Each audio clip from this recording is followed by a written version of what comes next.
You smell that? Where's that coming from?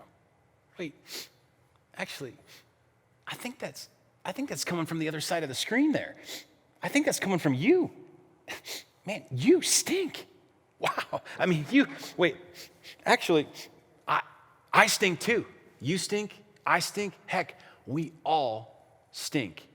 Because all of us have this thing called sin, and sin just flat out stinks. And the only thing that can erase that stink is the power of Jesus, who forgives us and justifies us, to make us right in the image of God. So once you get forgiven by Jesus, once you are justified, what happens next? What happens next? The moment that you are justified is the moment that you are put on the path to be sanctified. Now, what the heck does sanctification mean? Sanctification is the ongoing journey of being set apart to be made holy, to look more and more like Jesus.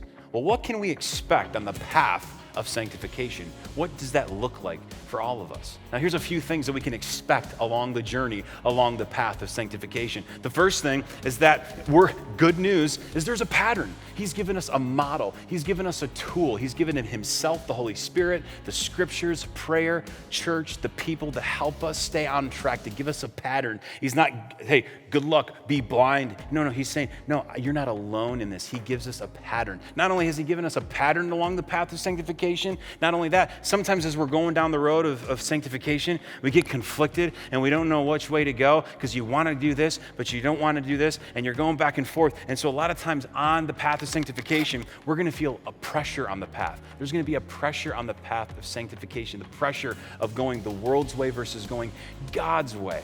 And so what we have to remember is this important truth, that Jesus has freed us from the penalty of sin, but he has not freed us from the pressure of sin. And so we have to continually not conform to the ways of the world, but be transformed by the renewing of our minds. So as we keep going down the journey in the paths of sanctification, the other thing that we're going to find, that we should find on the path of sanctification, is progress. We should be able to look down the road, months and years down the road, and notice that we truly are being set apart, that there's this different fragrance, that there's this different aroma coming off of us because there's progress in our lives. And not only do we see it, but other people see it in us. The path of sanctification. And sometimes maybe some people feel like that you're going to get thrown off of the path of sanctification. And I want to remind you of this really, really important truth.